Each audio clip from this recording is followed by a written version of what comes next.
apresentando o fruto dos nossos lábios que confessam o seu nome. Bem, muito obrigado a todos que nos possibilitaram chegar até aqui. O tema, vamos pedir aos irmãos aí que nos ajudem. O tema da nossa mensagem é olhos vendados versus o colírio da graça. Vou repetir mais uma vez, olhos vendados e o colírio da graça. O tema da nossa mensagem está em 2ª Epístola de Paulo aos Coríntios, no capítulo de número 4, eu vou ler o versículo 3 e 4. Estamos aí, Miguel? Miguel está aí, gente? Mas, se o nosso evangelho ainda está encoberto, é para os que se perdem que está encoberto. Versículo de número 4, nos quais o Deus deste século cegou o entendimento dos incrédulos, para que lhes não resplandeça a luz do evangelho da glória de Cristo, o qual é a imagem de Deus. Preste atenção, diz que a luz do evangelho é a imagem de Deus no crente. Vamos fazer uma breve confissão. Senhor e Cristo, eu te louvo, te exalto e te engrandeço o nome pelos teus grandes feitos. Te exalto também, porque os nossos olhos não estão mais vendados, eles estão descobertos. E de fé em fé, e de glória em glória, nós vamos crescendo na mesma imagem, pelo Senhor, o Espírito. Esta é uma manhã da grandeza das revelações do Evangelho. Para que este entendimento chegue na vida dos teus filhos, eu te peço que esta manhã tu me uses com ousadia, com fé, coragem e determinação, porque eu vou usar a tua palavra. E todo o povo aqui reunido diga amém. Amém. A teologia da igreja tradicional evangélica colocou uma venda, um tapa-olho.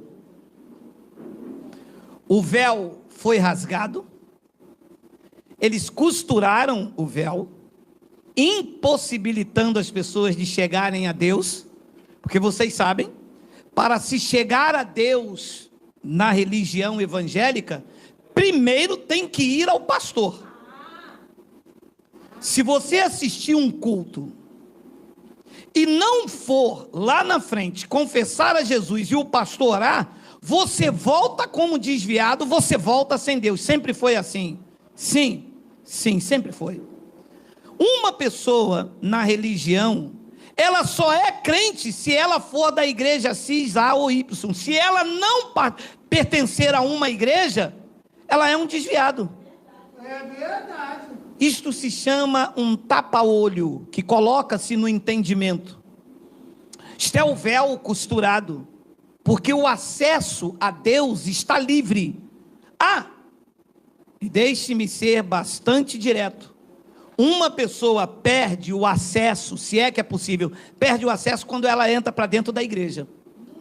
Porque ela deixa de ter uma ligação direta com Deus e depende das orações, depende do malabarismo, depende do pastor apresentar a chave do carro, de fazer uma campanha para uma conquista. Ela fica dependente das manobras pastorais. E não é isso que Deus fez quando Ele fez um novo e vivo caminho. Então, essa mensagem de olhos vendados, e quando eu falo vendados, eu falo de tapa-olho nos filhos de Deus, é muito claro quando a gente se lê devagar esse texto. Olha só, olha o que Paulo disse: mas se o nosso evangelho, era o evangelho que ele recebeu do Cristo ressuscitado para a igreja que estava se formando naqueles dias, mas se o nosso evangelho ainda está encoberto. Mas o evangelho nos dias de Paulo estava encoberto, mas continua encoberto ainda hoje. Pasmem, milhões de cristãos no Brasil e no mundo, o evangelho ainda está encoberto.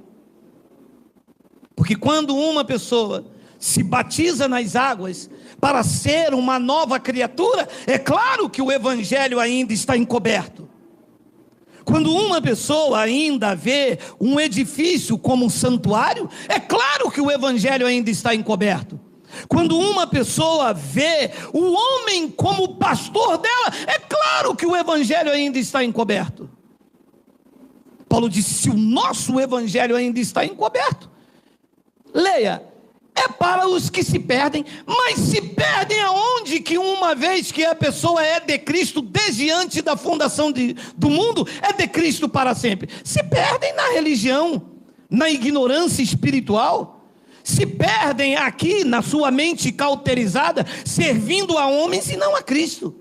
É claro que uma pessoa que está com a mente cauterizada, os olhos vendados, está totalmente perdida naquilo que se diz respeito ao evangelho.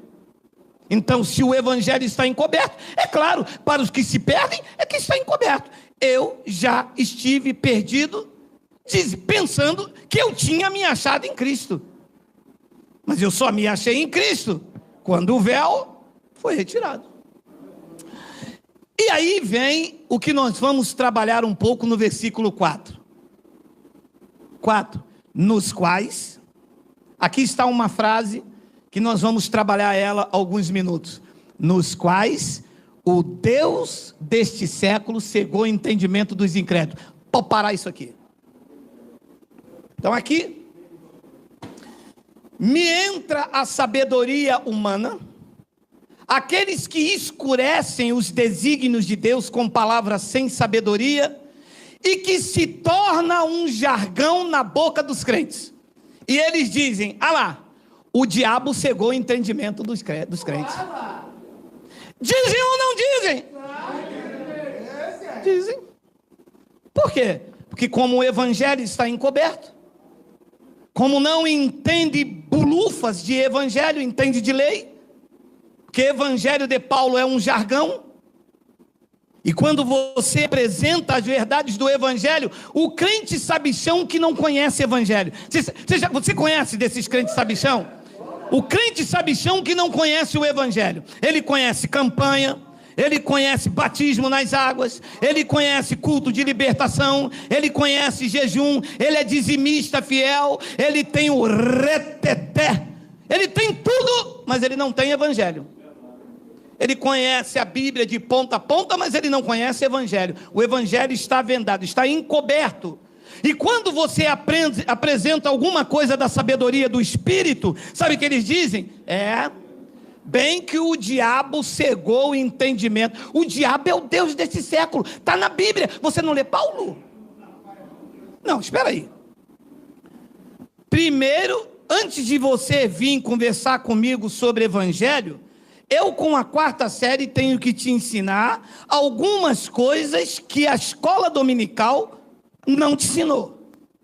Você tem que aprender conjugação verbal, contexto local e histórico. Paulo não está escrevendo isso aqui hoje para que ele aponte este século, está?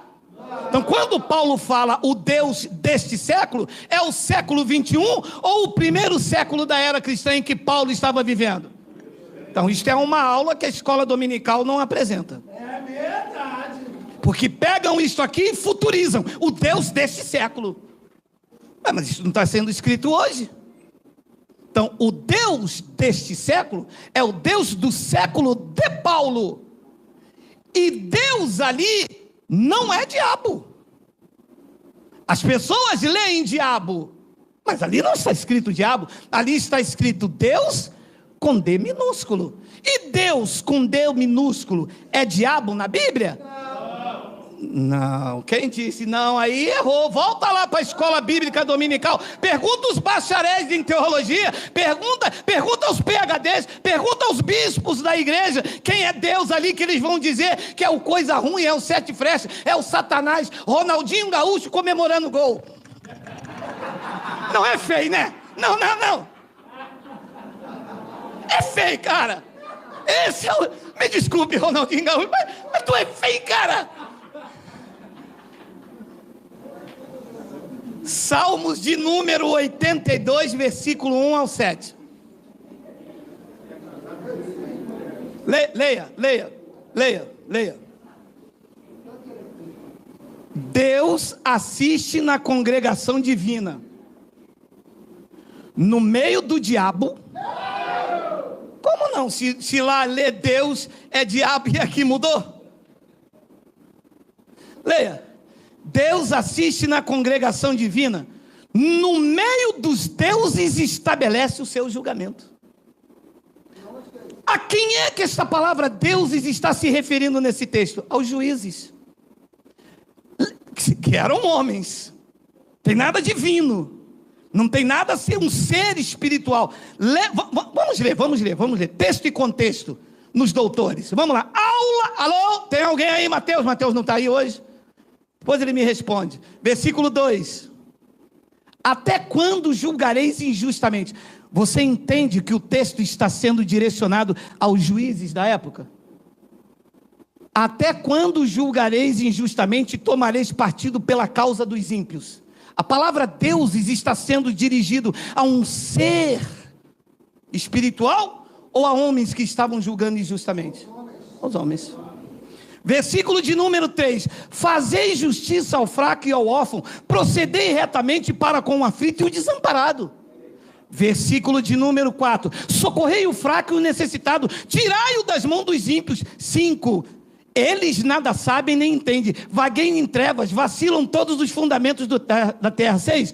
Eu disse, Deus disse, sois deuses, sois todo filho do Satanás, do Exu, do Zé Pilintra, do coisa ruim. Então a palavra deuses está dirigido a diabo, ou ali disse, eu disse, com a palavra E maiúsculo, é maiúsculo? É minúsculo? Não é.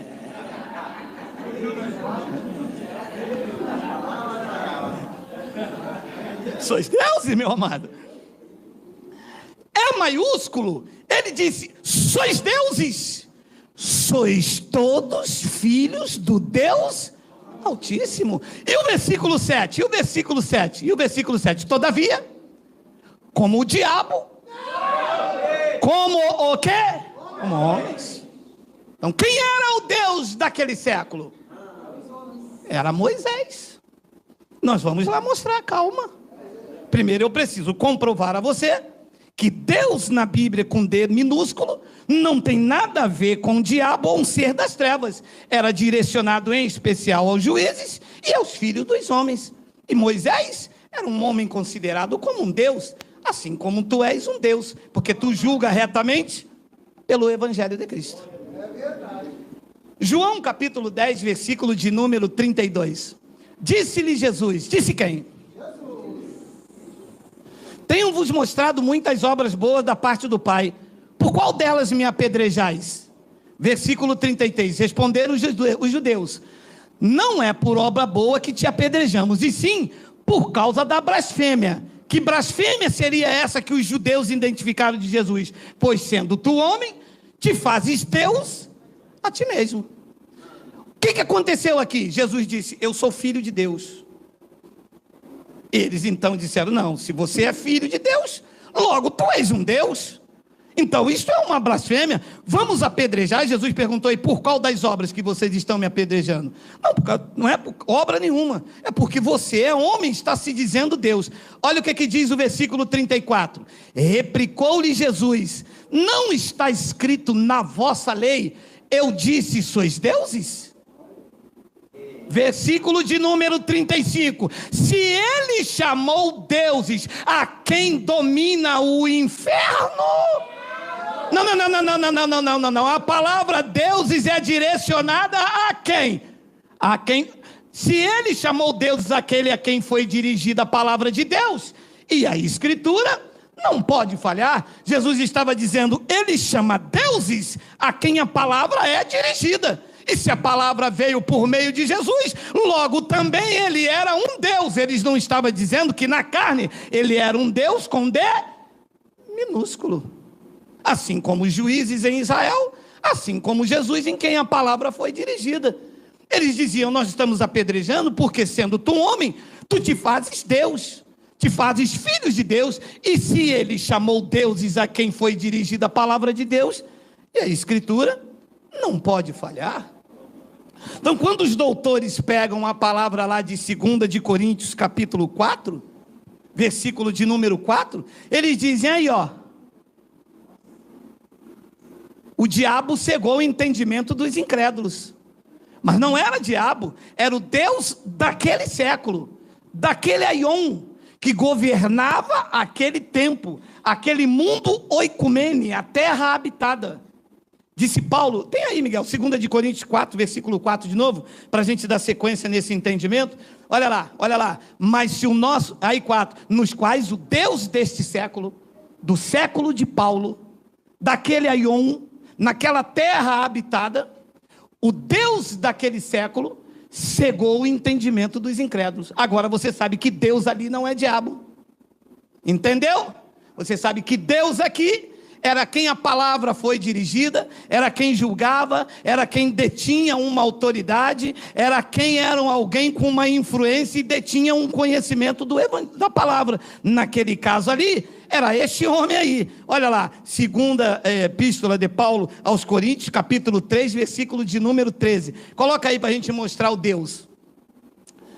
E não somos como Moisés, que punha véu sobre a face, para que os filhos de Israel não atentassem na terminação do que se desvanecia. Então, este Deus aqui, naquele século, estava impedindo os filhos de Israel de ver claramente a verdade do Evangelho. Ele estava colocando um véu para que as pessoas não vissem que aquilo que Moisés pregava estava terminando. Por isso que Paulo, que é o contexto dessa passagem, estava dizendo, o Deus desse século cegou o entendimento, tapou, colocou uma venda, para que a luz do Evangelho não viesse a aparecer. Versículo de número 14, mas os sentidos deles embotaram com véu, pois até o dia de hoje, não é hoje no século 21, é nos dias de Paulo, quando fazem a leitura da antiga aliança, o mesmo véu permanece, não lhes sendo revelado que em Cristo, aquele véu que Moisés colocava, em Cristo isto foi retirado. Depois ele diz no versículo de número 15, mas até hoje, quando é lido Moisés, o véu está posto sobre o coração. Quando diz coração aqui, é claro que se entende o entendimento. Então, o Deus daquele século, Moisés, cegava o entendimento das pessoas, colocando o véu doutrinal. Para quê? Para que o Evangelho não chegasse na vida das pessoas e as pessoas não entendessem que aquilo que Moisés pregava não servia mais nesse time da história. Serviu até João, até o último profeta. A lei e os profetas duraram até João. Até ali, tudo bem, Moisés, você coloca véu, tira véu, obriga, dízimo, batismo, você faz o que quiser, mas depois da cruz, a luz do Evangelho chegou. Como o pacto se cruzava, ainda havia o véu sobre o entendimento das pessoas. E naquele século, Moisés, como um Deus, como um juiz, como profeta, cegava o entendimento das pessoas, como os pastores fizeram comigo e com vocês.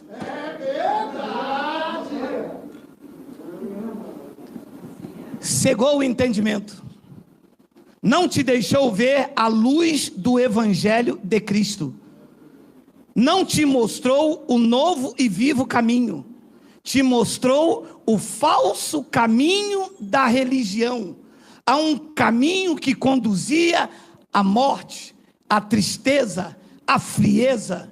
Muitos dos que me ouvem hoje já havia desistido de conhecer a Deus, porque a Bíblia era sempre enigmática. Ninguém entendia a Bíblia com os olhos do entendimento, porque aqui no coração, no entendimento, havia um véu que impedia as pessoas de conhecerem a Cristo como Ele é. Deus sempre foi mau, carrasco. Tínhamos sempre que pagar um preço que Ele já havia pago no madeiro. E estávamos impossibilitados por causa desse véu doutrinal. E no versículo de número 16, Paulo diz: quando, porém, algum deles se converte ao Senhor, o véu lhe é... Foi o que aconteceu com os senhores. Vocês hoje adoram sem o véu, com o rosto destampado.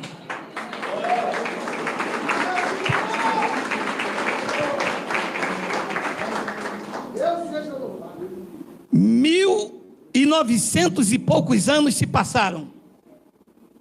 E o povo de Deus ainda continua adorando com o véu. 1900 anos se passaram. As pessoas ainda estão brigando com o diabo que só existe na mente dela. Uma senhora me disse essa semana: eu fui ao inferno, 2 anjos me levou. Eu disse, tinha que quebrar a asa de um deles e a senhora ficar lá, miséria, para sempre. Porque esse tipo de mensagem só bota medo. Isto é escurecer o entendimento, é deixar a pessoa apavorada. E como eu tinha medo de uma mulher que ia no inferno, meu amado. Deus me livre se ela me visse lá. E o medo que eu ficava nesses lugares. A religião cega o entendimento, impede a pessoa de raciocinar. O medo é tão grande que você não raciocina. Você anda por aquilo que eles falam. Cauteriza a mente dos incautos, aponta um falso caminho, como eu disse. E ao invés de levar a Cristo, ele leva a placa a homens.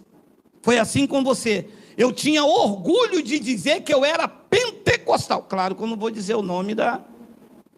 Eu só não tenho estudo, educação eu tenho, de berço. Então, a religião leva os homens, leva as pessoas a placas, a seguir homens. 1 de Timóteo, capítulo 4, versículo 1, eu estou correndo por causa do horário. 1 de Timóteo, capítulo 4, versículo 1. Ora, o Espírito afirma expressamente que nos últimos tempos, e esses últimos tempos já tem vários estudos aí, eram os dias de Paulo. Era o fim daquele aion, daquela era Gena. Ora, o Espírito afirma expressamente que nos últimos tempos alguns apostatarão da fé por obedecerem a espíritos enganadores e a ensinos de demônio. Esta palavra aqui, demônio, quer dizer daimon. Daimon é o estado do espírito dentro do homem, que pode ser bom, mas também pode ser mal. Nesse contexto aqui, Paulo está se referindo aos homens maus que ensinam determinadas coisas em que o Espírito já estava divertindo, que nos dias de Paulo eles já estavam agindo. Olha o ensino desses homens maus. Versículo 2. Pela hipocrisia dos que falam mentira. Você vê que não é um demônio, um ser. Era um homem mau. Olha o que esses homens maus ensinavam. Pela hipocrisia dos que falam mentiras e que têm cauterizada a própria consciência. Ora, se a consciência dele está cauterizada, tu imagina de quem ouve. Se a mente dele está cauterizada, você acha que evangelho vai entrar? Se está indolor, impenetrável, insensível, você acha que a espada do Espírito entra, mostrando que ele não deve mais enganar as pessoas tomando dízimo, e que ele tem que trabalhar com a própria mão? Você acha que uma mente cauterizada vai deixar de saquear a igreja e servi-la de bel prazer, com agrado e com amor? Nunca! Se a mente dele está cauterizada, imagine quem ouve esses caras. Porque as pessoas dizem, não, mas que o meu pastor falou. Não, mas vem cá, minha senhora, não, minha senhora, por favor e tudo, por amor de Jesus. Olha aqui, ó. Não é o teu pastor, é o que está escrito aqui. Você já é abençoado. Não, meu pastor falou para não ouvir, para não ler Bíblia, não. Meu pastor falou que não é o pastor. Pastor tem a mente cauterizada, engana. Se pastor fosse um homem de Deus, ele pregava o evangelho. Alô? Se pastor fosse um homem de Deus, ele pregava evangelho. Pastor nesse país é uma profissão. Pastor nesse país é uma forma de se enriquecer com a fé alheia. Eles são tomadores de dinheiro, são aproveitadores. Pregar o evangelho é quem abre as epístolas de Paulo e mostra a tua herança, mostra a liberdade que Cristo fez por você. Pregar o evangelho é quebrar as algemas e dizer que nele vocês podem todas as coisas, porque é ele, não o jejum, que fortalece vocês. Qualquer um que abre o evangelho, esse sim está pastoreando segundo o dom do Espírito Santo. Esta conversa. Esta é profissão. Esta é viver com o dinheiro dos outros, que é muito fácil nesse país. Vê lá se eles estão passando por crise. Entra no condomínio Barra Green, que o porteiro vai te dizer: aquele ali é o pastor X, aquela cobertura lá é o pastor X, aquele lá é o presidente daquela igreja X, e o senhor porteiro é o quê? Sou membro da igreja dele, dizimista fiel da casa de papai.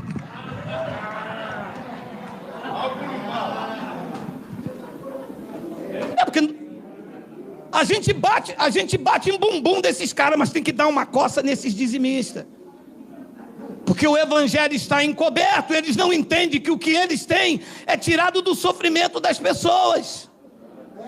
Camarada igual a você que trabalha de manhã à noite, pega sol, cheio de máscara, coronavírus pingando na orelha, que o cara... Olha aí, Deus bradando aí. Então, Paulo já havia dito tudo isso, gente, mas o povo não entendeu. Nós não estamos vivendo uma novidade, como alguém me disse: mas você está pregando uma nova doutrina, tirando a autoridade dos pastores. Que autoridade que vocês nunca tiveram nenhuma? Vocês tiveram uma pouca vergonha. O que vocês tiveram não é pouco, vocês tiveram muita vergonha. Faltou em vocês é vergonha, deixa eu me corrigir. Faltou em vocês é vergonha, que vocês nunca tiveram autoridade nenhuma. Primeiro que a igreja não são paredes, a igreja são vidas. E sobre a igreja não existe autoridade eclesiástica. Tudo isso é mentira, conversa fiada, falta de porrete em vocês. A autoridade da igreja aqui e pelo YouTube, só reconhecemos um: Cristo, o ressuscitado, o Rei dos Reis, o Senhor dos Senhores. Esta é a autoridade sobre nós. Nós não reconhecemos. Há algum tempo eu tive até medo. Ui, quando eu me lembro, chega a me dar uma coisa, me dá uma coceira, me dá um tererê. Porque quando o apóstolo chegava na igreja, meu irmão, todo mundo levantava. Ui, apóstolo, não olha não que tu fumou um cigarro. E um dia eu perguntei ao cara: presbítero, vem cá. Deus não viu você fumando um cigarro? Viu, mas o apóstolo não pode ver. Esse cigarro está te fazendo mal, presbítero. Está prejudicando a tua saúde. Quer dizer que Deus pode ver e o apóstolo não pode? Para ir para o apóstolo. Mas sabe como é que é, né? Eu sou presbítero da casa do papai, mas não é da casa dele. Se você fosse presbítero da casa dele, ele te pagasse o salário. Vou te dar uma dica: livre-se desse mal do cigarro e livre-se também dessa cobertura maligna. Isto faz mal. A cobertura sobre a tua vida é de Cristo. Não devemos satisfação a homens, não servimos a homens, não agradamos a homens. É verdade. O erro é que nós não ouvimos evangelho, ouvimos doutrina de homens.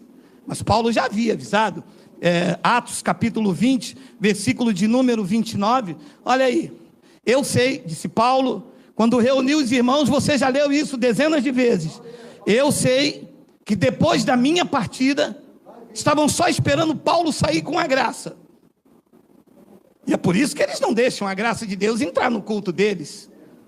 São formados em psicologia, são formados em letras, detêm o poder da oratória, falam a psicanálise, são formados em exegese, herezege, a maioria são formados em herezege, mas não são mestres na palavra.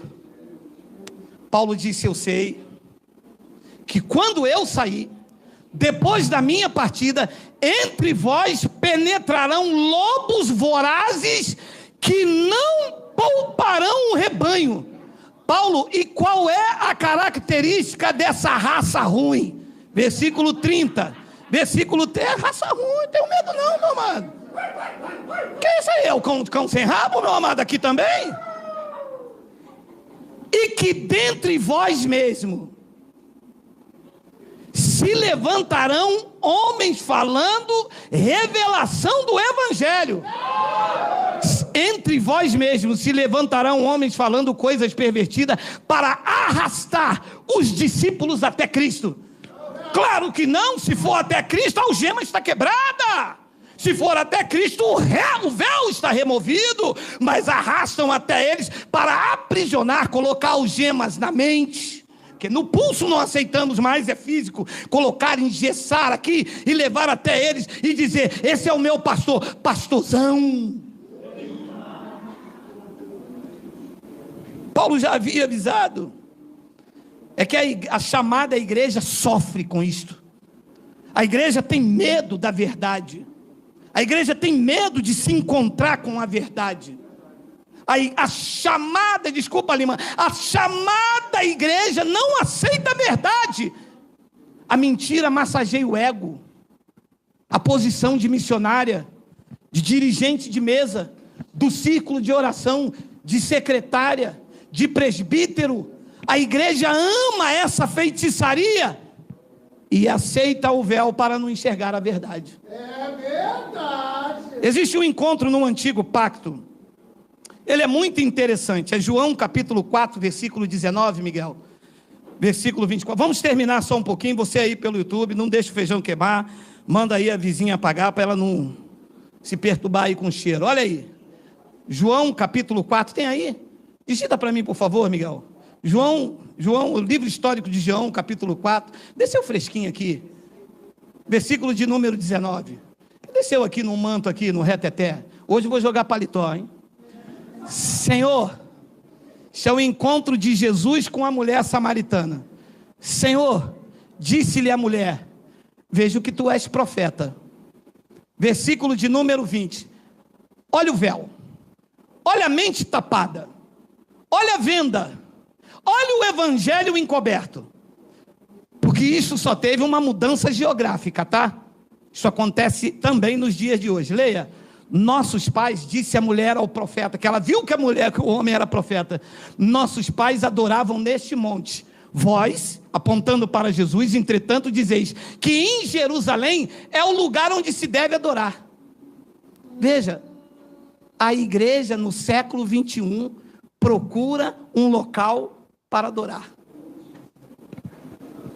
Não entenderam que o local de adoração é aqui, o culto racional, e precisam reverenciar um local, ou um monte, ou uma congregação. O que você está fazendo? Estou procurando um local para me congregar. Mas lá vão te tapar os olhos. Não tem problema, estou procurando um local, não estou procurando conhecimento. Eu preciso. Mas por que você não sai de lá? Não saio de lá, foi lá que eu me batizei. Como é que eu vou sair de lá, se o meu pai da fé está lá? Você vê o grau de tapa-olho que se coloca, que a pessoa se permite. Não tem um mínimo de conhecimento de que ela está sendo escravizada, tosqueada. O que se apresenta não é liberdade, é terror, é medo, é culpa, é pânico. Mas a pessoa se submete a isso. Por quê? Porque é um véu, ela não sabe nem aonde adorar. Vamos ler. Nossos pais, dizia a mulher samaritana, adoravam neste monte. Vós, entretanto, dizeis que em Jerusalém é o lugar onde se deve adorar. Versículo 21. Disse-lhe Jesus: mulher, podes crer-me que a hora vem quando nem neste monte, nem em Jerusalém vocês vão adorar o Pai. É verdade. Quase 12 anos. Eu fiz uma matemática, se passou quase 1960 anos. A verdadeira igreja entendeu isso, que são vocês. Mas grande parte dos escravos da religião ainda vivem nesse conflito. Ele disse: mulher, podes crer-me que a hora vem quando nem neste monte, nem em Jerusalém adorareis o Pai. 22, vós, apontando para a religiosa, para a mente tapada, vós adorais o que não conheceis. Segura isso aqui um minuto. Era assim. Isso aconteceu comigo, aconteceu com vocês. Adorando sem conhecer. É verdade. Que triste você adorar sem conhecer. Deus adorado sem ser conhecido. com práticas que ele não aceita, com sacrifícios que ele jamais pediu. E ele disse: vós adorais o que não conheceis, nós adoramos o que conhecemos, porque a salvação vem dos judeus. 23 tem, mas vem a hora, e já chegou, ela já estava atrasada, em que os verdadeiros adoradores, se tem os verdadeiros, é porque tem os falsos. Ele diz que os verdadeiros adoradores adorarão o Pai na carne e na mentira. Os verdadeiros iriam adorar o Pai em espírito e em verdade. Tem algum deles aqui pela internet? Diga glória a Deus. Diga glória a Deus. Diga glória a Deus. A hora já chegou. O véu foi retirado. Agora adoramos a Deus sem hipocrisia. Não precisamos estar de terno, de coque, de roupa para esconder nada. Somos o que somos pela graça de Deus. A espada do Espírito entrou aí, entrou na divisão da alma, separou juntas e medulas. Você é o que é pela graça de Deus, e o adora em espírito e em verdade. Aonde você estiver, a sintonia, a adoração com o Pai está perfeita.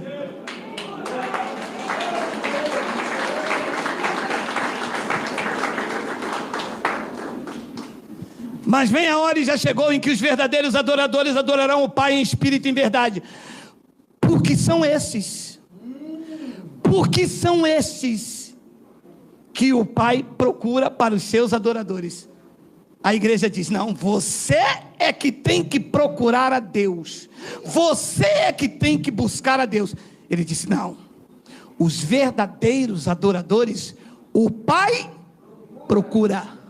A mim me achou dentro de um calabouço, a mim me achou há 35 anos atrás, bêbado, quebrado. Eu nunca busquei, nunca fiz um curso de teologia, eu não sabia ler e muito mal escrever o meu próprio nome, mas eu sempre fui no meu espírito um adorador em espírito e em verdade. E o Pai me achou dentro de uma cela, ignorante, não sabia de nada, e Ele me achou para adorá-lo em espírito. Achou você, achou você, achou você, achou você, com as tuas debilidades, com a tua fraqueza, com os teus achismos, com os seus porquê, mas foi Ele que te achou, e agora não abre mais mão de você. Nada te separa do amor dele, nem morte, nem vida, nem altura, nem principado, nem as coisas do presente e nem as coisas do porvir. Cada um de vocês estão inseparáveis do amor dele.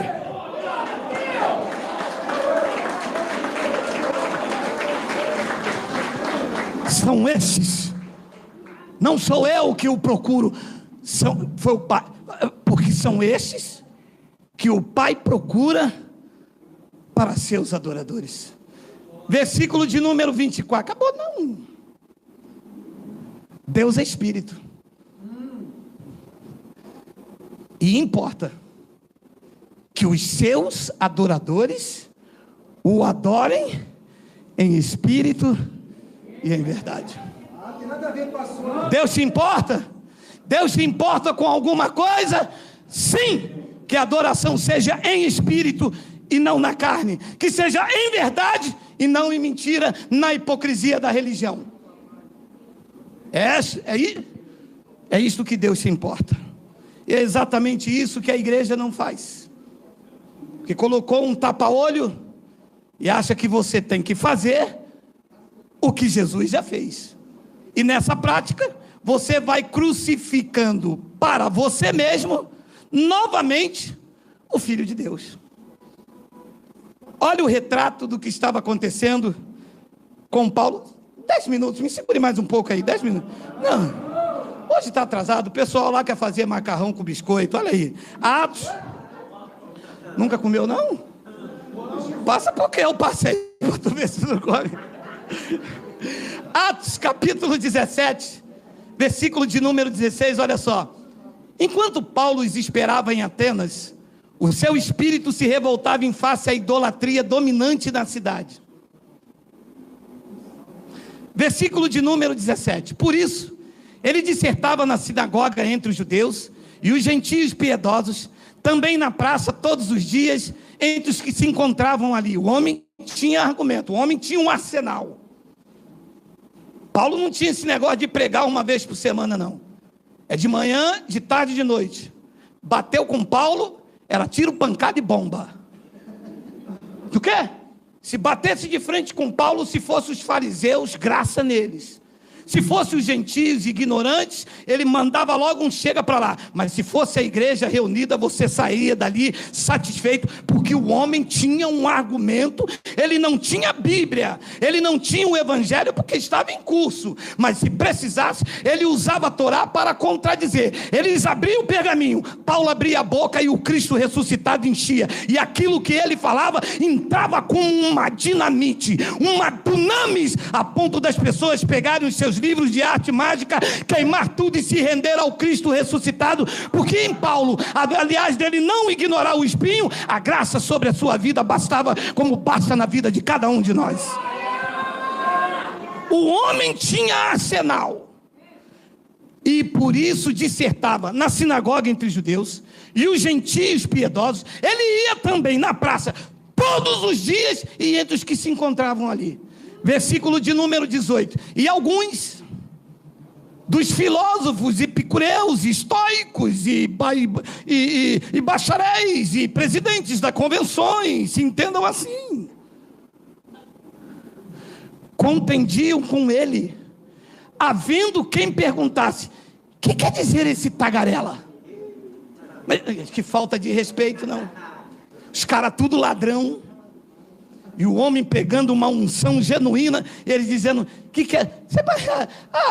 Meu amado, é que Paulo era frouxo, meu amado, que se me chamar de tagarela, mas eu rebento com um focinho, meu amado.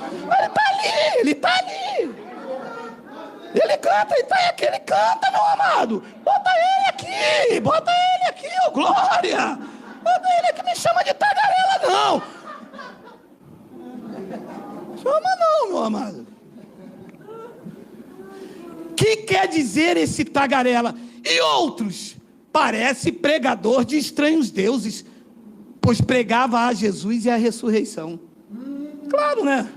Acostumado com dízimo, passa pela porta, faz a campanha, a fogueira bamba, e é o cordão, é a sombra do Altíssimo, é a Páscoa judaica. Quando o homem vem trazendo a revelação, ele diz: esse tagarela é pregador de estranhos deuses, porque Paulo pregava Jesus e a ressurreição.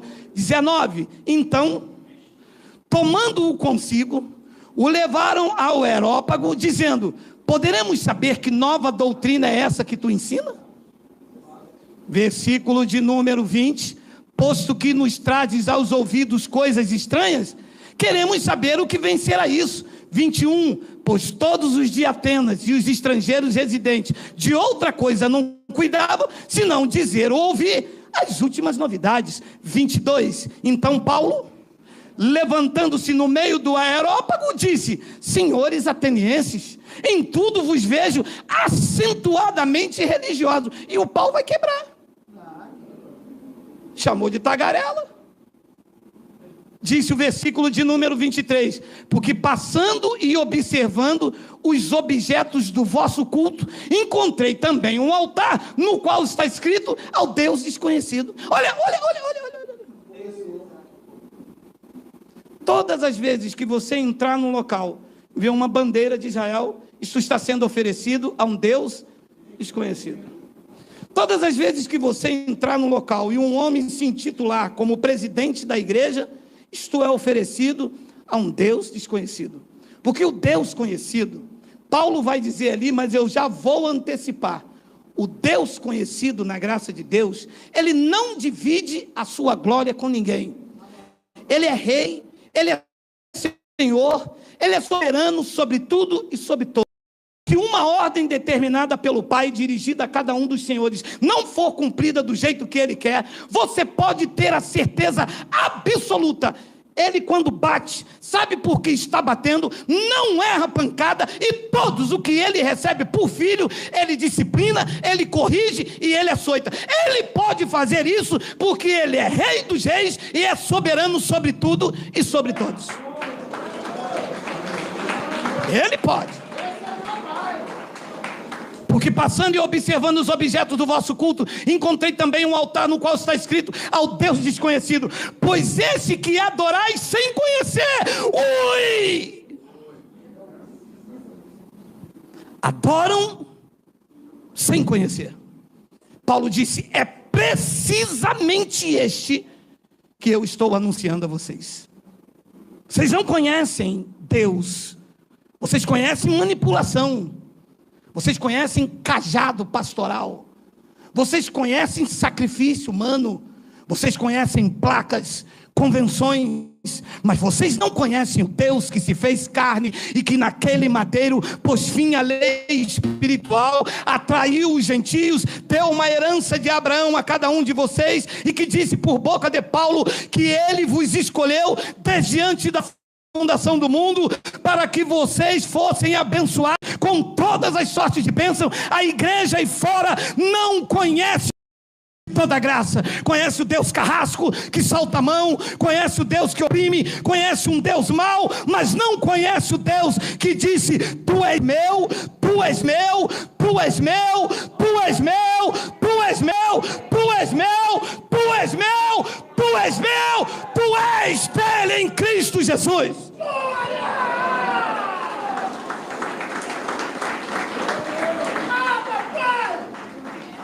Ah, pastor, eu não aceito isso não. Eu não aceito isso porque eu não faço parte de nenhuma igreja.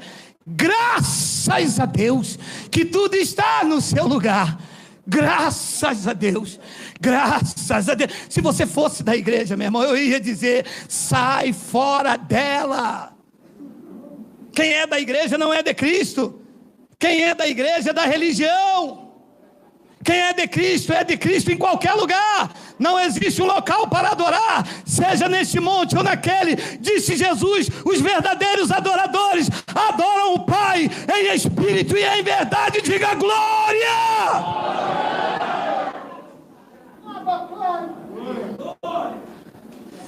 Porque passando e observando os objetos de vosso culto, Paulo disse: sabe por que eu sei que vocês são religiosos? Porque eu estou vendo os objetos do vosso culto. Não, você dá uma blitz no crente.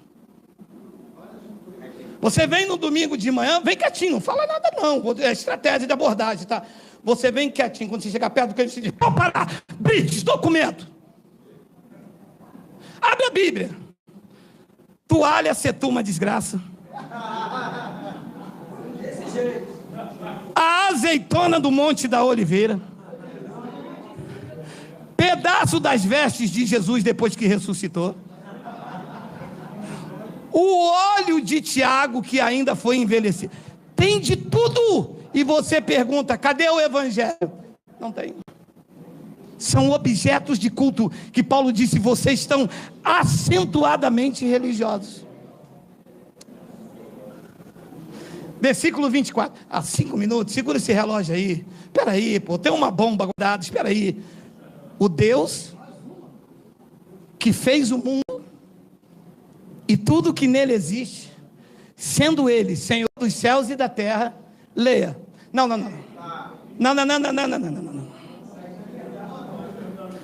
Não habita em santuários feitos por mãos humanas. Meu amado, ouça, porque todos vocês fizeram isso. E num local onde eu saí, o templo era chamado de santuário. Vocês que acabam de entrar no santuário de Deus, você vê como é que tapa? E quando eu chegava lá, eu dobrava logo o meu joelho. Quem é que fez isso, hein? Gente, quanta gente que tinha o olho tapado. E quando eu entrava, eu já dobrava o meu joelho E uma vez eu perguntei ao pastor e disse: meu irmão, quando entrares na casa do Senhor, você tem que tirar a parca dos teus pés. Meu amado, mas o cheiro de chulé. Meu amado, ali disse Paulo, e isso que Paulo pregava era o Deus que eles não conheciam, que eles viviam debaixo de um paganismo. Paulo diz: é exatamente esse que eu prego, que vocês não sabem. O Deus que fez o mundo, ele não habita em santuários feitos por mãos humanas. Habita ou não habita? Ele habita aonde, por favor? Não é dentro de cada um de vocês? Diga amém. Assim seja, assim é.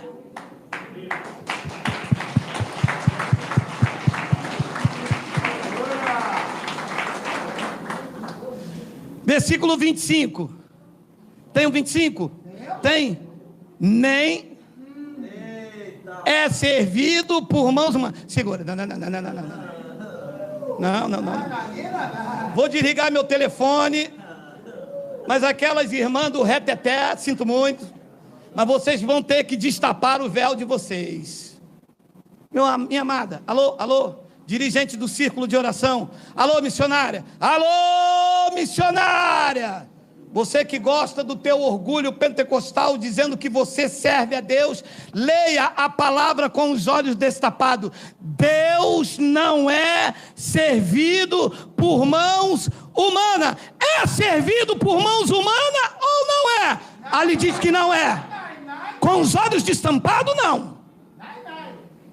Deus não é servido por mãos humanas. E diz mais: como se ele de alguma coisa precisasse, pois ele mesmo é quem a todos dá vida, respiração e muito mais. Gostou do chiquê? A ele mesmo é quem a todos dá vida, respiração e tudo mais. Deus não pode ser servido pelas minhas mãos. As minhas mãos servem ao meu próximo. Como se Deus precisasse de alguma coisa de Geraldo, se é Ele que me dá respiração. Agindo assim, com os olhos destapados, eu coloco Deus no lugar de Deus e Geraldo no lugar de homem. Deus não precisa do meu dinheiro nem o teu. Quem precisa é o meu próximo, que ainda não teve uma refeição, que está com uma conta atrasada, que acabou o seu gás, que cortaram a sua luz. E estas mãos, por graça e misericórdia e por amor ao necessitado, vai servir ao meu irmão, porque sendo meu irmão está debaixo da proteção do Pai. O que é do Pai é meu e eu ajudo, sirvo o meu irmão. Agora, dizer que Deus é servido pelas minhas mãos, como se Ele precisasse de alguma coisa, é tapar o teu entendimento. É obrigar a você a servir a um Deus que na verdade acaba servindo ao homem. Porque vai ser o homem que vai se beneficiar desse serviço que Deus não recebe. Capite? Birimbau? E por que nunca pregaram assim? Porque uma pregação dessa é uma espada que corta para lá e verdadeiramente corta para cá. E uma vez que esse entendimento chega aí, nunca mais a manobra da parte de Geraldo, nem de ninguém que venha depois, nem de outro e nem de outro, porque nós entendemos que agora adoramos com o rosto destampado. Eu vou terminar com duas passagens. Meu amado, hoje está difícil, hoje é macarrão à bolonhesa. Você, meu amado, você voltou, meu amado.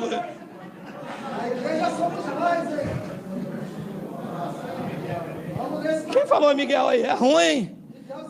Miguel está de regime. Eu quero ler com vocês esta passagem. Preste bastante atenção no que os seus olhos vai ler e entender. Colossenses capítulo 1, versículo 18, eu vou ler até o versículo 23. Preste bastante atenção no que diz esta passagem. Ele se refere a Cristo. É a cabeça do corpo da igreja. Não é do pão. A igreja diz que o corpo de Cristo é um pedaço de pão. Isto é tapar os olhos. Aqui diz que o corpo do qual ele é a cabeça é a igreja, e a igreja não são os edifícios, a igreja somos nós, vidas que pertencem a ele desde antes da fundação do mundo e que estão revestidos nesta carne. Nós somos a igreja de Cristo, e ele, o cabeça. Coisa linda de papai. Ele é o princípio, o primogênito de entre os mortos, para em todas as coisas ter a primazia. 19, porque aprouve a Deus que nele residisse toda a plenitude. 20, e que havendo feito a paz pelo sangue da sua cruz, por meio dele reconciliasse consigo mesmo todas as coisas, quer sobre a terra e quer sobre os céus. Este poder sobrenatural a igreja desconhece do que Cristo fez e vive numa contramão da revelação do evangelho. O cabeça da igreja não é o pastor presidente. O cabeça da igreja não é um homem cheio de teorias, letrado, conhecedor das teologias, das divinas revelações. O cabeça da igreja, a honra e a glória tem que ser dada a ele.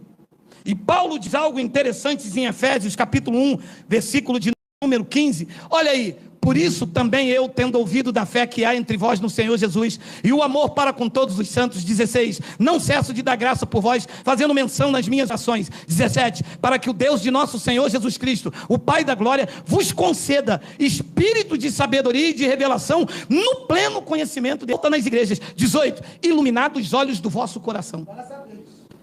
Iluminado os olhos do vosso coração, do entendimento. Você sabe que coração não tem olho, né? Para iluminar os olhos do vosso entendimento. Não é para tapar. Diz que é para iluminar os olhos do vosso coração, para saberdes qual é a esperança do seu chamamento, qual a riqueza da glória da sua herança nos santos. 19, e qual a suprema grandeza do seu poder. Vê que se a igreja algum dia descobriu que existe uma suprema grandeza do poder, e está onde isso? Paulo disse: para com os que cremos, segundo a eficácia da força do seu poder. 20, o qual exerceu ele em Cristo, ressuscitando dentre os mortos e fazendo-o sentar à sua direita nos lugares celestiais. 21, acima de todo principado e potestade e poder e domínio e de todo nome que se possa referir, não só no presente século, nos dias de Paulo, mas também no vindouro. Se entende que é algo transcendental, não estava preso apenas aos dias de Paulo. Entende? Versículo de número 22. Deixa eu ver se sair a palavra. Aqui está. Eu vou tirar o paletó para essa palavra. Não, vou tirar. Vou tirar porque vocês vão entender o que está escrito aqui. Eu vou dar. Não. Quem não cair pelo poder vai cair no CC, meu irmão.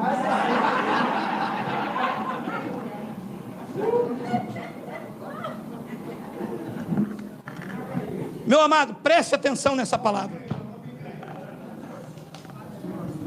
Preste atenção nessa palavra, por favor. Diz que ele pôs todas as coisas debaixo dos pés. Entende-se que o profeta disse que o céu é o seu trono e a terra é o estrado dos seus pés. Diz que depois dele vencer principado e potestade e ressuscitar e colocar sobre o governo dele todo nome que se levanta no século de Paulo e também nos vindouros até o nosso, porque isso é transcendental. Diz que ele colocou todas as coisas debaixo dos pés, e para ele ser o cabeça sobre todas as coisas, aquele poder que você leu, ele entregou a quem? E quem é a igreja aqui? Diga: somos nós. O poder de Deus está onde a igreja se reúne. O poder de Deus está onde a igreja se reúne. Exerça aí o poder, amado, exerça aí. Diga para a doença, saia. Diga para a pobreza, desapareça. Diga que o teu casamento é um abençoado. Diz que você é um homem saudável, um homem feliz. O poder foi entregue à igreja dele. Consegue entender? Diz que ele pôs todas as coisas debaixo dos pés. E pegou tudo. Volta o 21, pegou vocês de surpresa. Acima de todo principado e potestade. Diz que ele está acima de todo poder e domínio, Diz que o seu poder está acima de todo nome que se possa referir, não só nos dias de Paulo, no século presente, mas também no século vindouro. Transcende as épocas. Depois diz que, versículo 22, e ele pegou todas essas coisas e pôs todas as coisas debaixo dos seus pés e passei Ele tem vida, meu amado. É o poder da igreja, meu amado. E pôs todas as coisas debaixo dos pés, e para ser o cabeça sobre todas as coisas, ele pegou esse poder e deu à igreja. Quando os membros do corpo estão reunidos aqui e pela internet, o poder dos poderes está entregue a nós como Deus esconder minúsculo para exercer a autoridade de Cristo que está na minha vida, que está na tua vida. Há um poder operando aí, há uma autoridade de Deus que deve ser exercida. Você pode todas as coisas porque Ele te fortalece. Coloque em prática, repreenda, exorta, admoesta com toda a longanimidade e com toda a doutrina. Há um poder sobrenatural nos teus lábios. Diga: eu posso todas as coisas nesse poder que me fortalece. Diga glória a Deus.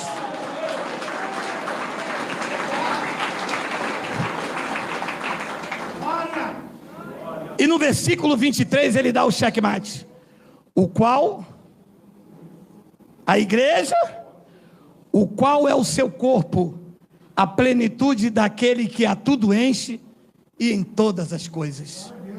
Se nós soubéssemos o poder sobrenatural de quando os membros do corpo se reúnem para formar o corpo de Cristo, do qual Ele é o cabeça, nós iríamos exercer esta autoridade, e o Deus que vivifica os mortos chama à existência as coisas que não existem. Essa não é uma reunião congressional do sistema, esta é a reunião dos templos, dos deuses, dos filhos de Deus, em quem a palavra está sendo dirigida. E se ela chegou até você, diga glória a Deus.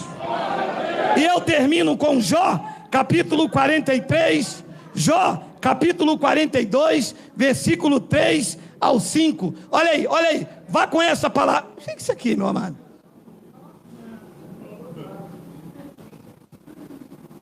E eu termino com isso aí, ó. Quem é aquele, como disseste, que sem conhecimento encobre o conselho de Deus?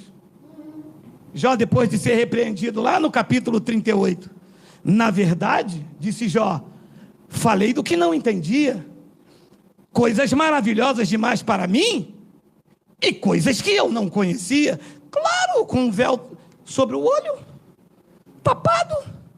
Quantos de vocês que me ouvem por aqui disseram que aquilo que nós pregamos no Evangelho era heresia? Porque eram coisas maravilhosas demais, coisas que nós não entendíamos, porque estávamos com os olhos vendados, mas o colírio da graça chegou e iluminou os olhos do vosso entendimento, e hoje você entende perfeitamente que o poder dos poderes emana do cabeça e se manifesta na igreja dele.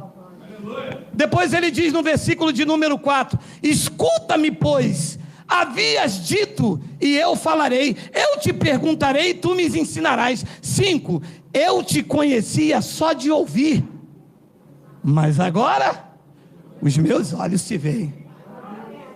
Eu era cego, mas agora eu vejo. Eu era cego, mas agora eu vejo. Disse Jó, eu te conhecia só de ouvir, mas agora os meus olhos te veem. Vamos ficar de pé.